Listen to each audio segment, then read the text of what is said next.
गीता में वचन दिया है कि कर्म करेगा फल की इच्छा मत करे इंसान, और जैसे कर्म करेगा वैसे फल देगा भगवान। ये है गीता का ज्ञान।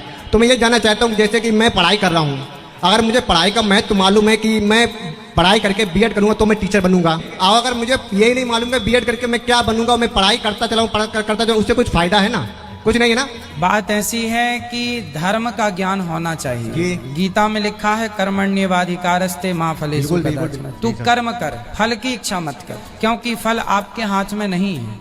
जी सर। जैसे किसान खेत में बीज बो सकता है, बिल्कुल, पानी और खाद डाल सकता है, जी। कितनी फसल आएगी ये किसान के हाथ में नहीं है, कितने कुंटल होगा। वो अच्छा कर्म करे पर फसल कितनी आएगी ये तो ईश्वर जानते हैं ना। प्रश्न मेरा ये था, मैं पुनः रिपीट करता हूँ। मेरा हाँ। मकसद जो आप कह रहे हैं कि फल की इच्छा ना करो, ठीक है। जैसे मैं मजदूर हूँ, आपके यहाँ मजदूरी करने आऊंगा, मैं मजदूरी करूँ, अगर वो पैसे ना मिले तो मुझे मजदूरी करने से क्या फायदा? आप कह रहे हैं कि मैं फल की इच्छा करूं या करना चाहिए, हाँ। ठीक है। कुछ एग्जाम्पल ऐसे हैं जहां आप तय कर लेते हैं, जैसे आप मजदूरी का उदाहरण दिए, अच्छा दिए कि भाई मैं पहले फिक्स कर लेता हूं कि मुझे 500 आप दोगे तो काम करूंगा या 1000 दोगे तो काम करूंगा।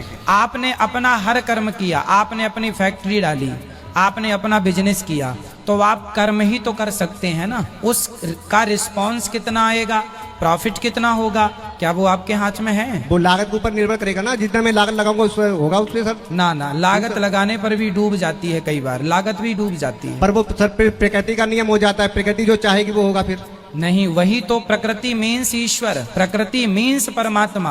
हम हिंदू लोग किसकी पूजा करते हैं? प्रकृति की तो करते हैं, नदियों की, पहाड़ों की, समुद्र की, वृक्षों की, गाय की। ये क्या है? प्रकृति ही तो है। आप कर्म करते हैं, आप कर्म को मानते हैं, पर कर्म के संग एक चीज और होती है, धर्म।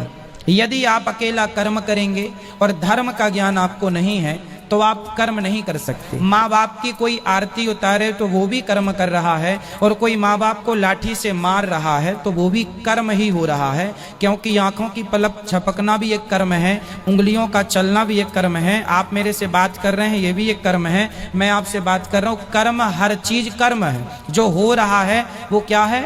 कर्म है। तो कौन सा कर्म करना? कर्म तो सब है। आप कहेंगे मैं कर्म को मानता हूं, तो भैया कर्म सब है, पर धर्म ही बताएगा ना कि कौन सा कर्म करने योग्य है, कौन सा नहीं। इसलिए धर्म का ज्ञान, हम ये नहीं कहते ईश्वर को मानो, पर धर्म को मानना चाहिए। हम ये नहीं कहते कि आप मंदिरों में जाओ और मंदिरों में जाके मूर्ति की पूजा करो। हम कहते हैं अपनी माँ को खुश रखो, अपने आप भगवान आपसे खुश हो जाएंगे, आपको अलग से खुश करने की जरूरत नहीं। बस सर यही मुझे उत्तर चाहिए था, बस आपने जो लास्ट में उत्तर दिया मुझे बहुत अच्छा लगा।